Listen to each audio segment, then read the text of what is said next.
Hi friends, நான் தான் உங்கள் சாரா மர்ஃபா பேசுகிறேன். ஸோ நம்ம இன்றைக்கி இந்த வீடியோவில் என்ன பார்க்க போகிறோன்னா, எகெயின் பென்சில் கலர்ஸை கூட விட்டு வைக்காமல் ஃபங்கஸ் வந்துடுச்சு. ஸோ அதை தான் அம்மா வைப் பண்ணிகிட்டு இருக்காங்க. அக்கா வந்து அதை ஷார்பன் பண்ணிகிட்டு இருந்தா. எதுக்குன்னா நான் தான் கலர் அடிக்க போகிறேன். அவள் வந்து பெயிண்டிங் பண்ணிகிட்டு இருந்தா அவளோட ப்ராக்டிக்கலுக்கு. ஸோ அடுத்தது அக்கா ட்ராயிங் பண்ணதில் வந்து நான் அவுட்லைன் கொடுத்துட்டு இருந்தேன். அடுத்து தான் கலர் அடிக்கணும்.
எல்லாத்தையுமே கட் பண்ணி எடுத்த அப்புறம் அக்காட்ட கொண்டு கொடுக்கணும். அதுதான் நம்ம டாஸ்க்.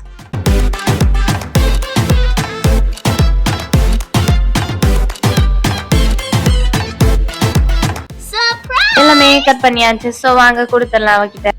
வீடியோ பிடிச்சிருந்தா மறக்காம லைக் பண்ணுங்க, ஷேர் பண்ணுங்க, கமெண்ட் பண்ணுங்க, சப்ஸ்கிரைப் பண்ணுங்க. Tata, bye bye.